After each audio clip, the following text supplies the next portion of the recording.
ဖြစ်ပြိုင်ပွဲဆိုတာကားတစ်စီးနဲ့တစ်စီးအပြိုင်မောင်းပြီးတော့အနိုင်ရရှိတဲ့သူကအနိုင်ရရှိတယ်မဟုတ်ပါဘူး။ပြိုင်တဲ့သူတွေတို့ဒီ criteria 3ခုနဲ့မှတ်ပြီးပါတယ်။ line ဆိုတာကတိုင်းကြီးဆွဲထားတဲ့ပွဲနဲ့မှာဘယ်လိုသွားရမလဲဆိုတာဖော်ပြထားတဲ့အရာတွေဒီထဲမှာဘယ်နေရာအောက်ဆုံးဖြတ်မယ်ဘယ်နေရာမှာ insert click ဖြတ်မယ်ဘယ်နေရာမှာ touch and go ရှိမယ်ဆိုတာတွေပေါင်းဝင်ပါတယ်။အဲ့ဒါပြင် deceleration လို့ခေါ်တဲ့အချိန်ရှော့မယ့်နေရာတွေ position လို့ခေါ်တဲ့ direction ပြောင်းမယ့်နေရာတွေပါရှိပါတယ်။ Android ဆိုတာကကားကဘလောက်နဲ့ rotate လုပ်နေဆိုတာပါ။ဘယ်ရဲ့ကိုထားနိုင်တဲ့ပမာဏဆိုလဲမှာပါ။ဥပမာဒီကားရဲ့ angle နဲ့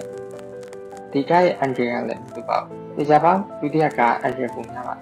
။ style ဆိုတာကသင်ကဒီ brand ကိုဘလောက် commitment ပေးနေလဲဆိုတာနဲ့ပတ်သက်တယ်။ initiation မှာဘယ် angle နဲ့စဝင်လာပြီး finish line ကိုဘယ်လိုမျိုးထွက်သွားလဲဆိုတာဒီပါ။အဲ့ဒီမှာကားရဲ့အရှင်းtransition ပြောင်းတဲ့နှုန်းတွေနဲ့သင်က momentum တွေအထိဒီ criteria 3ခုကတော့တယောက်တည်းမောင်းနေရတဲ့ qualify run တွေအတွက်မှတ်ပြီးတဲ့ပုံစံဖြစ်ပါတယ်။တချို့တင်ပွဲတွေကတော့9နဲ့ angle ကို40%လောက်စီပေးပြီးအချို့ကလည်း9ကိုပဲ60%လောက်အထိပေးပြီး angle နဲ့တိုင်ကို20%လောက်စီပေးတာတွေလည်းရှိပါတယ်။ထပ်တမ်းတို့မဟုတ်နှစ်စီးတင်မောင်းရတဲ့ပဒေတွေမှာကတော့သိတဲ့ချီစုရှိပါတယ်။ leader ကတော့ qualify run အတိုင်းအမှတ်ပေးတဲ့စီးရင်တိုင်းအမှတ်ပေးတာဖြစ်ပြီးတော့ခြေစာကတော့ဒီကားကိုတက်နိုင်ဆုံးကတ်ထားပြီးတော့ဒီလိုကတ်နိုင်တဲ့ facility ကိုပဲထိုင်နိုင်ရ